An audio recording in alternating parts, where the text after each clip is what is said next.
Bart blew his nose into a sandwich. My sandwich! The mayor held a time capsule burial ceremony. When an excavator dug down, it uncovered nuclear waste. Burns was about to make excuses, but the uniform on the skeleton exposed him. The time capsule was successfully buried in the ground. On the other side, Homer noticed some movement in the basement. He tied up Bart as bait, but found that the dark figure was interested in his beard. Homer immediately hit it with a broom. The other said he was Bender, a robot from the future. Homer and he hit it off, and they hung out together. After Professor Frink restarted Bender, he remembered that his mission was to kill Homer. But because of his friendship with Homer, Bender couldn't bring himself to do it. Suddenly, there was a noise coming from his butt. It turned out to be Leela from the future world calling. She asked Bender if he had killed Homer and why the creature with his DNA was still destroying the world. Leela decided to do it herself. She pointed a gun at Homer, but Bender tied a knot on the gun. Ow!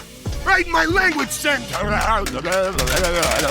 At this time, another message came from the future world. The terrifying monsters had already started to mutate. Bart remembered the snot he put in the capsule. The nuclear waste combined with Bart's genes and gave birth to rabbit monsters. Just as everyone was planning to dig up the time capsule, the monsters were destroying the time machine. Everyone was sucked into Bender's body and they went to the future. The old professor proposed the only solution, which was to launch the monsters into space. But first they had to round them up. Lisa said that she was best at controlling Bart.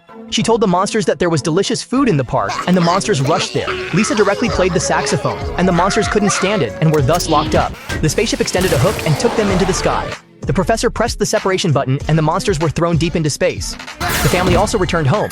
After Bender gave them a commemorative photo, he set the time to wake up in 1,000 years. Homer gently dragged him downstairs, gave him a shoulder throw and tossed him into the junk pile, and finally brought a can of beer and poured it on him. Thanks, pal.